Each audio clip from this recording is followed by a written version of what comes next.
अच्छी और सच्ची खबरों में सबसे पहले बात मानसून की कर लेते हैं। दक्षिण पश्चिमी मानसून देश के पश्चिमी हिस्से में भी तय वक्त से पहले पहुंच चुका है।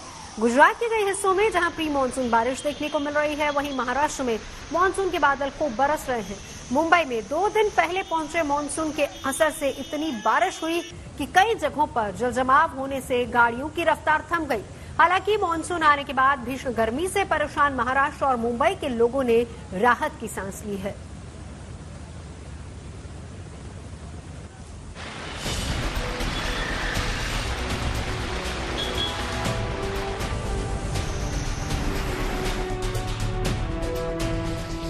आसमान में काले घने बादल और तेज हवा के साथ जोरदार बारिश की ये बूंदें लोगों के लिए राहत बनकर आई है। ये तस्वीरें देश के पश्चिम राज्य महाराष्ट्र और गुजरात से आई हैं, जहां बादलों के बरसने का सिलसिला शुरू हो चुका है। चंद रोज पहले तक देश के ये दोनों राज्य भीषण गर्मी की गिरफ्त में थे और लोग बेसब्री से मानसून की राह देख रहे थे।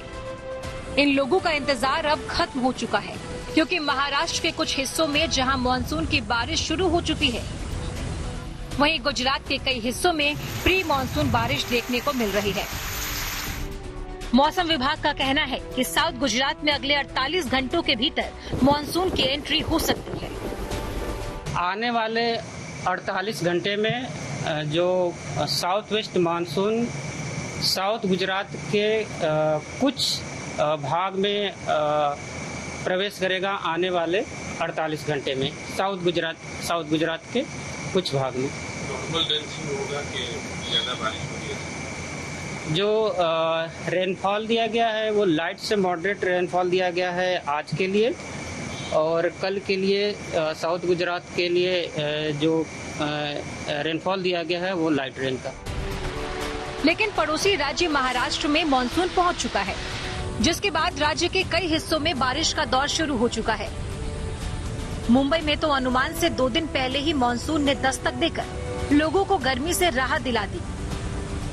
हालांकि इस राहत वाली बारिश के चलते मुंबई के कई इलाकों में पानी भरने से लोगों को परेशानी भी उठानी पड़ी। सबसे ज्यादा असर ट्रैफिक पर देखने को मिला। कहीं जल जमाव के चलते गाड़ियां बंद पड़ गई और कहीं गाड़ियां रेंगती हुई दिखाई दी। रेनफॉल का भी वार्निंग हमने एक स्टेज नीचे कर दिया है। वेरी हेवी रेनफॉल ही दिए हैं हम मेनली साउथ कोंकण, साउथ और सेंट्रल कोंकण, मध्य महाराष्ट्र, मराठवाड़ा और north Karnataka and north coastal Karnataka. ये पूरा रीजन में आज ऑरेंज अलर्ट चल रहा है। और बाकी मॉनसून यहाँ तक एडवांस कर चुके हैं, जैसे आपने बताया 9 तारीख को ही एडवांस कर चुकी थी। आज हमने 10 तारीख को हमारा मॉनसून का लाइन और थोड़ा सा एडवांस किया है। अभी मॉनसून का जो लाइन जा रही है वो दहानू, नासिक, औरंगाबाद से होते हुए पुराना लाइन निजामाबाद, तेलंगाना में वहाँ से ईस्ट की तरफ जा रही है। इस बीच मौसम विभाग ने अपनी ताज़ा भविष्यवाणी में उत्तर भारत के लिए फिर से हीट वेव का अलर्ट जारी किया है। मौसम विभाग का कहना है कि तापमान एक बार फिर 47 डिग्री को छू सकता है। देखिए, अभी जैसे हम पहले से बता रहे थे, एक fresh spell of heat wave शुरू हो गई है नॉर्थ इंडिया में। आपका ऑलरेडी उत्तर प्रदेश, यहाँ पर आपका हीट वेव का स्थिति जारी है। हमारा जो उम्मीद है, ये फ्रेश स्पेल जो अभी शुरू हो रही है, इसमें heat wave to severe heat wave आपका पूरा नॉर्थ इंडियन प्लेन्स में होने की संभावना है। नॉर्थ इंडियन प्लेन्स यानी हिल्स में भी, यानी कि आपका जम्मू एंड कश्मीर, हिमाचल प्रदेश, पंजाब, हरियाणा, नॉर्थ राजस्थान, उत्तर प्रदेश और बिहार, झारखंड, बंगाल, ये पूरा जो नॉर्थ मध्य प्रदेश, आपको अगर जियोग्राफिकली समझते हैं तो पूरा नॉर्थ इंडियन बेल्ट में अभी क्लाउड कवर कम हो जाएगी। यहाँ पर हीट वेव का स्थिति जो जारी है वो थोड़ा बढ़ेगी। मानसून की रफ्तार को देखते हुए ये अनुमान है कि अगले 5 से 6 दिनों में उत्तर भारत में मानसून दस्तक दे सकता है। हालांकि दिल्ली तक मानसून को आने में इसके बाद भी 2 से 4 दिन का इंतजार करना पड़ सकता है। लू और गर्मी से राहत दिलाने के लिए 16 जून से राजधानी में प्री मानसून बारिश शुरू होने की संभावना है। इससे तापमान नियंत्रण में रहेगा और 19 जून से बारिश बढ़ने लगेगी। बारिश के साथ ठंडी तेज हवाएं भी लोगों को राहत दिलाएंगी। दिल्ली से मनीषा लड्डा के साथ bureau report, good news today. और अब बात प्रधानमंत्री नरेंद्र मोदी की, जिन्होंने शपथ ग्रहण के बाद आज अपने दफ्तर पहुंचकर कामकाज संभाल लिया और इसी के साथ उन्होंने अपने तीसरे टर्म की सरकार के पहले दिन 2 बड़े फैसले लिए हैं। इसके अलावा प्रधानमंत्री ने मंत्रियों के विभागों का बंटवारा भी कर दिया। अब से कुछ ही देर पहले विभागों के बंटवारे में किसे क्या मिला ये भी हम आपको बताएंगे, लेकिन उससे पहले ये रिपोर्ट देखिए।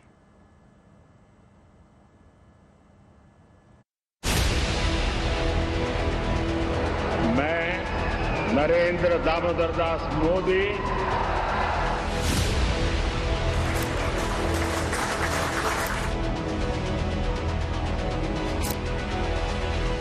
एक ही लक्ष्य, नेशन फर्स्ट, एक ही इरादा, 2047 विकसित भारत।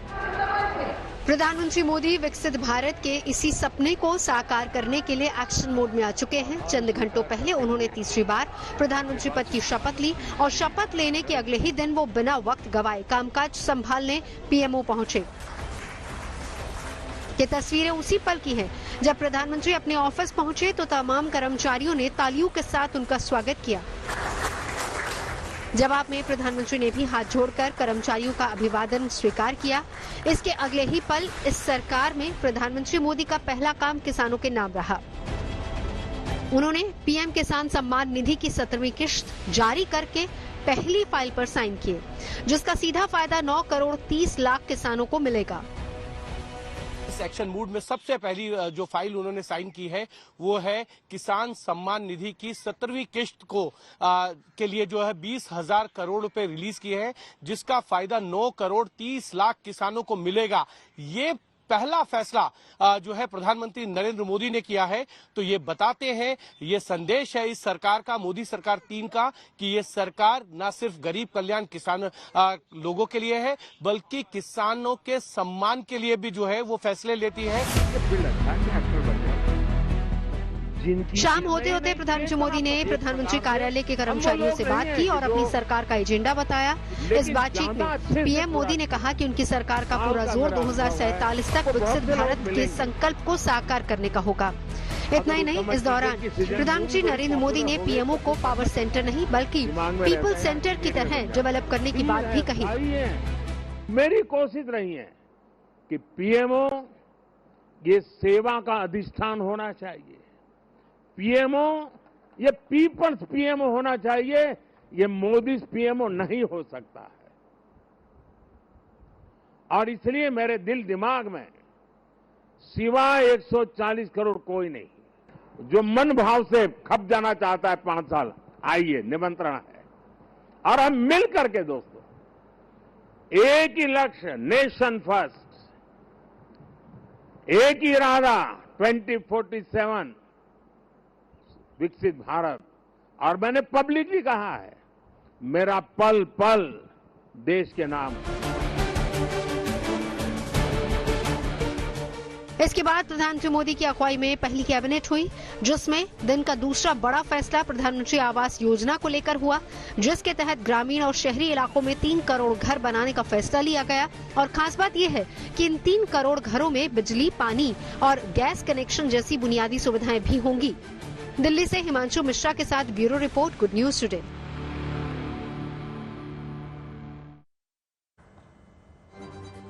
और इसी के साथ प्रधानमंत्री मोदी ने बिना वक्त गवाए मंत्रियों के विभागों का बंटवारा भी कर दिया है। और जो जानकारी मिल रही है उसके मुताबिक नितिन गडकरी को एक बार फिर से सड़क परिवहन मंत्रालय की जिम्मेदारी सौंपी गई है। इसके अलावा गृह मंत्रालय एक बार फिर से अमित शाह के पास गया है। रक्षा मंत्री फिर से राजनाथ सिंह बनाए गए हैं। वित्त मंत्रालय का जिम्मा निर्मला सीतारमण को एक बार फिर से दिया गया, यानी कि सीसीएस जो कि पूरी तरह से बीजेपी के कंट्रोल में रहेगा, ये पहले ही संकेत दे दिया गया था और वैसा ही हुआ है। नितिन गडकरी को मिला है सड़क परिवहन मंत्रालय पहले की तरह, विदेश मंत्री रहेंगे एस जयशंकर, वाणिज्य मंत्रालय पीयूष गोयल के पास गया है। तो विभागों का बंटवारा हो गया है। अभी तक किसको क्या मिला वो बता रहे। कृषि मंत्रालय शिवराज सिंह चौहान को दिया गया है। इसके अलावा मनोहर लाल खट्टर को ऊर्जा और शहरी विकास मंत्रालय का जिम्मा दिया गया है। उड्डयन मंत्रालय राम मोहन नायडू को दिया गया है। जीतनराम मांझी को एमएसएमई मंत्रालय दिया गया है। धर्मेंद्र प्रधान को शिक्षा मंत्रालय दिया गया है। स्वास्थ्य मंत्री का कार्यभार संभालेंगे जेपी नड्डा। इसके अलावा रेलवे और सूचना प्रसारण मंत्रालय अश्विनी वैष्णव को दिया गया है। एचडी कुमारस्वामी को उद्योग मंत्रालय दिया गया है। संसदीय कार्य मंत्री का पदभार संभालेंगे किरण रिजिजू। आगे बढ़ते हुए सर्बानंद सोनोवाल को जहाजरानी मंत्रालय दिया गया है। इसके अलावा गजेंद्र सिंह शेखावत को पर्यटन और संस्कृति मंत्रालय का जिम्मा सौंपा गया है और एनवायरमेंट मिनिस्टर बनाए गए हैं भूपेंद्र यादव।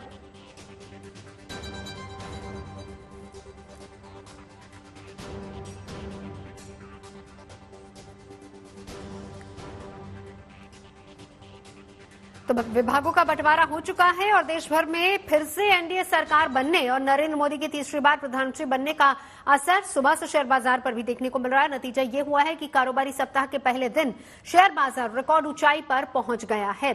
सेंसेक्स ने अब तक का अपना सबसे उच्चतम स्तर यानी कि 77,079 का स्तर छू लिया है। वहीं निफ्टी भी 23,412 तक पहुंच गया। हालांकि फिर कारोबार खत्म होते होते निफ्टी 31 अंक गिरकर 23,259 पर बंद हुआ है, जबकि सेंसेक्स 203 अंक नीचे 76,490 पर खिसक गया। आपको यहां पर यह भी बताता चला कि लोकसभा चुनाव के नतीजों के दिन शेयर बाजार में गिरावट देखने को मिली थी और निवेशकों को भारी नुकसान उठाना पड़ा था, लेकिन फिर अगले ही दिन से बाजार ने वापसी की और ये लगातार 3 दिन बढ़त के साथ रहा। हालांकि आज ऑल टाइम हाई छूने के बाद इसमें हल्की गिरावट दर्ज की गई है।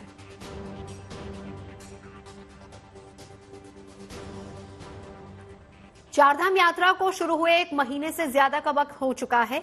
इन 32 दिनों में ही देश के कोने कोने से श्रद्धालु अपने आराध्य के दर्शन करने के लिए पहुंच रहे हैं। इनमें केदारनाथ धाम के दर्शन के लिए आने वाले श्रद्धालुओं की संख्या ज्यादा है। 7,80,000 से ज्यादा श्रद्धालु अभी तक बाबा के दर्शन कर चुके हैं। यात्रा मार्ग पर पेयजल, स्वास्थ्य से जुड़ी दूसरी सुविधाओं से लेकर ज्यादातर श्रद्धालु संतुष्ट नजर आ रहे हैं।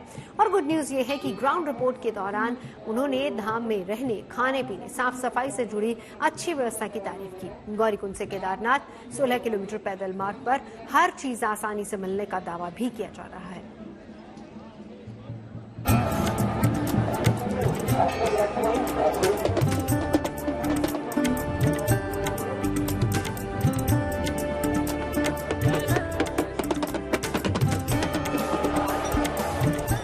भगवान शिव की पावन स्थली केदारनाथ धाम,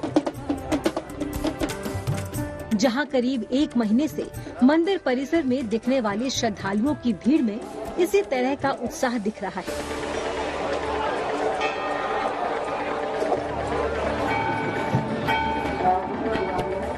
गौरीकुंड से केदारनाथ तक 16 किलोमीटर लंबी कठिन चढ़ाई भी बाबा के भक्तों के उमंग और जोश के आगे कुछ भी नहीं।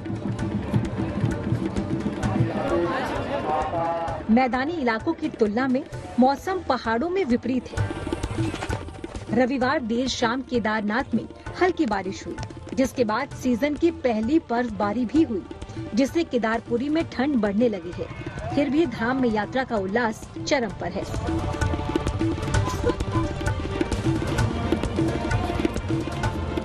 शारीरिक कष्ट सहकर भी जल्द से जल्द अपने आराध्य के दर्शन पा लेना चाहते हैं।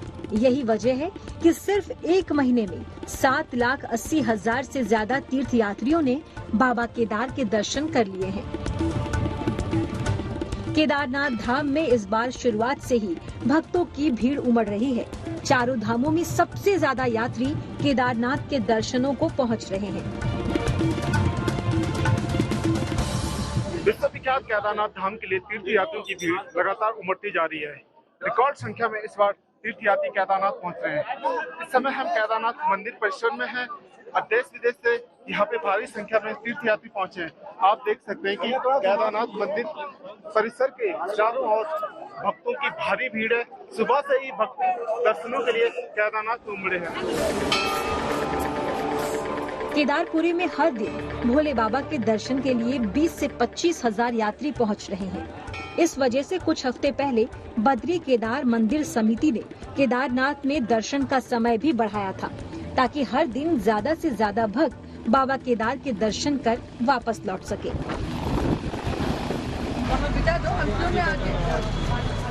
बड़ी संख्या में आ रहे यात्रियों के पीछे उत्तराखंड सरकार और प्रशासन की तरफ से की गई सुविधाएं बड़ी वजह है। इसमें खाना पीना, घोड़े खच्चर, डंडी कंडी, हवाई सेवा और सुरक्षा के बेहतर इंतजाम हैं। बहुत अच्छा लग रहा है। हम लोग 16 लोग 17 लोग पैदल आए, बाकी कुछ लोग घोड़े पे आए। ऐसी कुछ भी बहुत अच्छी व्यवस्था है यहाँ पे। ऐसा कुछ भी नहीं है जो बोला जा रहा है कि यहाँ पे लूटपाट हो रहा है, ऐसा है वैसा है, लेकिन अच्छे दर्शन हो रहे हैं, ऐसा कुछ भी नहीं है। तो व्यवस्था भी बहुत अच्छी है यहाँ पे। केदारनाथ की व्यवस्थाएं अद्भुत हैं, ये जगह अद्भुत है, प्रकृति का सानिध्य है और इससे अच्छे भाव आपकी धरती पे कहीं नहीं लग सकते हैं। भगवान महादेव की कृपा है। कोई महंगाई नहीं है, सब इकोनॉमी रेंज है, सब बिल्कुल कुछ भी महंगाई नहीं है। ऐसा सिर्फ वहम है कि महंगाई है, बिल्कुल नॉर्मल रेट मिल रहा है और इतनी ऊपर आके और इतना थोड़ा बहुत तो चलता है। शिव पुराण के मुताबिक केदारनाथ में विराजमान स्वयंभू शिवलिंग की पूजा करने के बाद जो व्यक्ति जल ग्रहण कर लेता है उसे दोबारा जन्म नहीं लेना पड़ता। केदारनाथ धाम में भगवान शिव के दर्शन से मनुष्य को समस्त पापों से मुक्ति मिल जाती है। भगवान शिव का ये धाम देश के 12 ज्योतिर्लिंगों में शामिल है, जहां शिवलिंग स्वयंभू रूप में स्थापित है। ये भी मान्यता है कि केदारनाथ में भगवान और भक्त का सीधा मिलन होता है। यहाँ भगवान शिव की पूजा करने भर से तीर्थ यात्रियों को मोक्ष की प्राप्ति की मान्यता भी है। केदारनाथ से संवाददाता प्रवीण सेमवाल के साथ bureau report, good news today. Chardham यात्रा के यात्रियों का उत्साह तो आपने देख लिया। 11,000 फीट की ऊंचाई पर बने मां के दरबार की रौनक भी देख लीजिए। हिमाचल के मंडी में माता श्रीखारी देवी के मंदिर से भक्तों की अटूट आस्था जुड़ी है। मान्यता ये है कि जो भी भक्त मां की शरण में आता है, मां उसके शरीर के सारे कष्ट हर लेती है। मां का ये इकलौता ऐसा शक्तिपीठ है जिस पर छत नहीं है। तो क्या है इस शक्तिपीठ का इतिहास, देखिए इस रिपोर्ट में।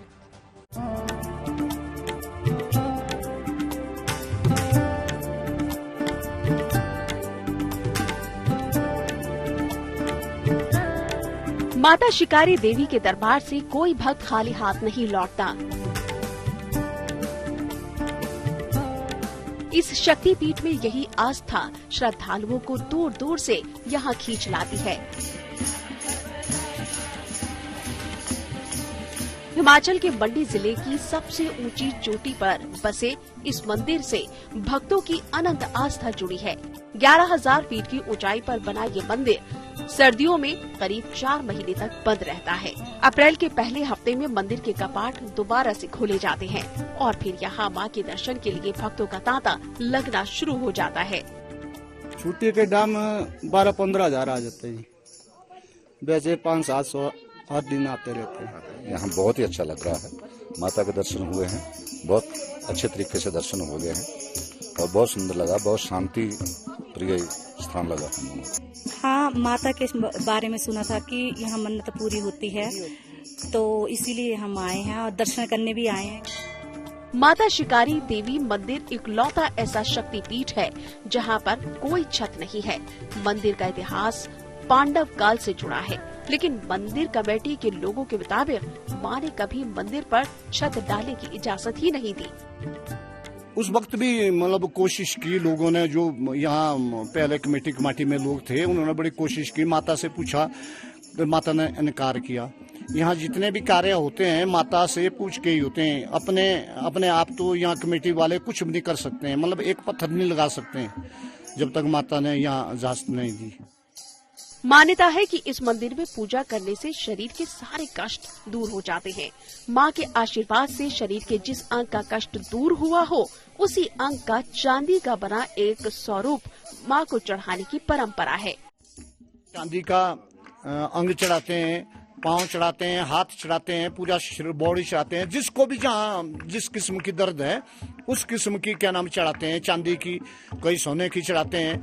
अगर किसी को आंख की दर्द है, आंखें अंधी अचानक अंधी हो जाए तो माता को मंत्र रखो और आंखें उनको मानो और फिर यहाँ जाके छोड़ो, माता के आंख के पास आंख लगानी और ठीक हो जाते हैं।